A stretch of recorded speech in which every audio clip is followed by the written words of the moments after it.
Shots fired! Shots fired! Lucky to be alive. 3 Philadelphia police officers shot and wounded tonight in the Burholm section of Philadelphia. Authorities say it was an ambush, but amazingly, none of the officers' injuries are life-threatening. He begins to immediately fire upon our officers, striking 2 officers and 1 sergeant. Officers returned fire. That suspect is now dead after the violent confrontation. Wednesday night, and the big story on Action News is the continuing investigation into that triple shooting. 3 officers are recovering tonight, and we've learned the brutality all started over a video game and a 12-year-old boy who called 911. We have live team coverage. Chopper 6 is live over the scene where police are still gathering evidence at this hour. Action reporter Brianna Smith is also there. But let's begin with Annie McCormick, who's live at the hospital where the officers were transported. And Annie, what's the latest on their conditions? Yeah, and Rick, the 3 members of the Philadelphia police force who were injured by gunfire tonight do remain here at Jefferson Torresdale Hospital in stable condition. And according to police, they all are expected to be okay. Police also say that the suspected shooter was pronounced dead at the scene. Shots fired! Shots fired! Philadelphia police responding from the 2nd District to a home in the 7500 block of Whitaker Avenue arrived to gunfire. The subject goes to the front of the property and is essentially awaiting the arrival of our police officers.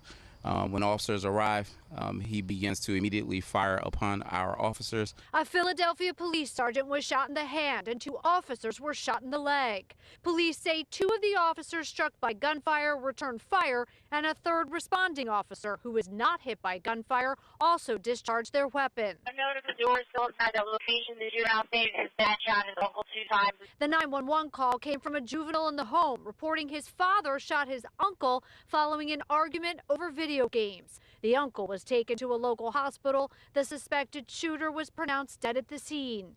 Police scanners caught the tense moments. One of the injured officers called for help. Give me a call. Outside of Jefferson Torresdale Hospital tonight, police and city leaders said the officers injured members of the police force had their family.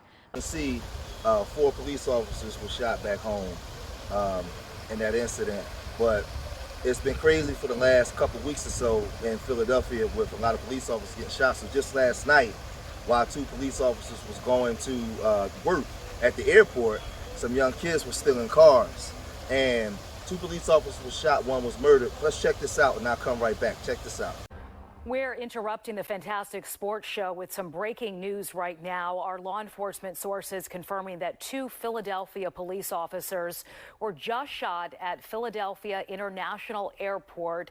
This is a live look at the scene. You can see the flashing lights off in the distance at the airport here.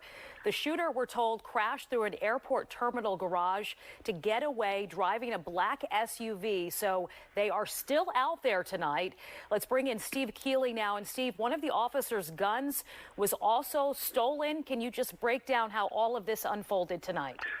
First, the latest. It's a black Dodge Durango that these officers came across.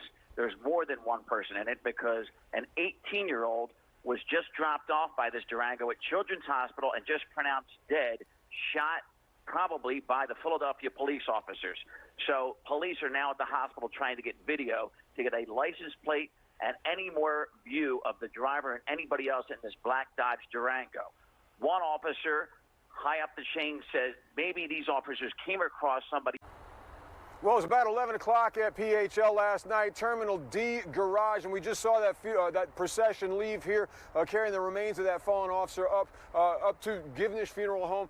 We believe the one right across from a Northeast Airport, guys. But think about it, Mike, Alex, this is 5 Philadelphia police officers hit by gunfire in 2 incidents in less than 2 weeks. It happened last night about 11 o'clock. Police say veteran officers arrived for work as part of the airport detail.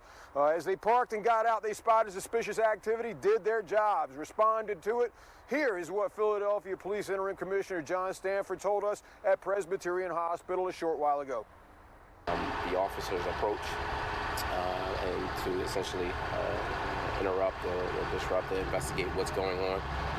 At that point, the suspects opened fire on the officers, striking one of our officers multiple times in the upper torso, striking the other officer in the arm.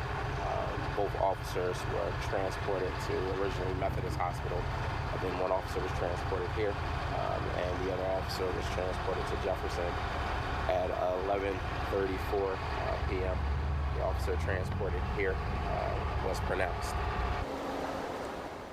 The officer hit in the arm is expected to recover. Officers from across the city gathered earlier at Presbyterian to salute their departed colleague, who police say was 50 years old, a married father of one, and a 22-year veteran of the force. Most of that time spent in the 25th District. His body was escorted from Presbyterian to the medical examiner's office here at police headquarters. Another man, an 18-year-old Mike Alex, was killed in the incident. He was dropped off at CHOP by a black Dodge Durango, matching the description of one that left the airport garage in a big hurry at about the same time or just shortly after the shooting incident, smashing through garage airport barriers. Now, Commissioner Stanford, guys, could not confirm whether or not that 18-year-old was attached to that shooting incident, though he said there was likelihood that he would be connected to it. He said he did match the description that was given from that shooting. We just saw that procession leaving here with a police escort, headed up toward the northeast, more than likely to the Givnish Funeral Home right there across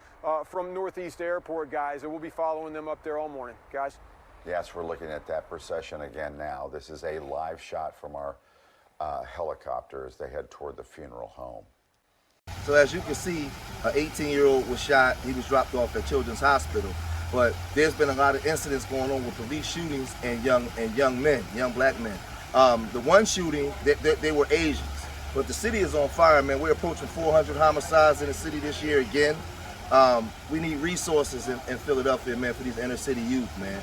We got to start using our social media platforms to enlighten the world and bring resources back to these children so we can redevelop our children, because it's a lot of the children that's committing these crimes are our children. You know, at my age, it's the children of this generation that will represent our children. It's our responsibility as a people to put in the work to help change the mindset so this stuff can stop, man. Because right now, what I'm trying to tell you guys is, when Philadelphia police officers start getting shot, you already know what's going to happen. We remember last month where Rosario, the Puerto Rican, was shot by that cop, and after that, all these police officers is getting shot. So what do you think is going to happen now? It's going to get wild. So we have to get out in front of this, man. It's not funny. It's a serious situation. Us with Urban Nerves, we have a program working with inner city youth to change the trajectory of our children, man. All of us have a responsibility in this, all right? So leave your comments in the comment section. Remember, I love y'all. Subscribe to Street Media TV. Remember, I love y'all. Till the next time. Peace.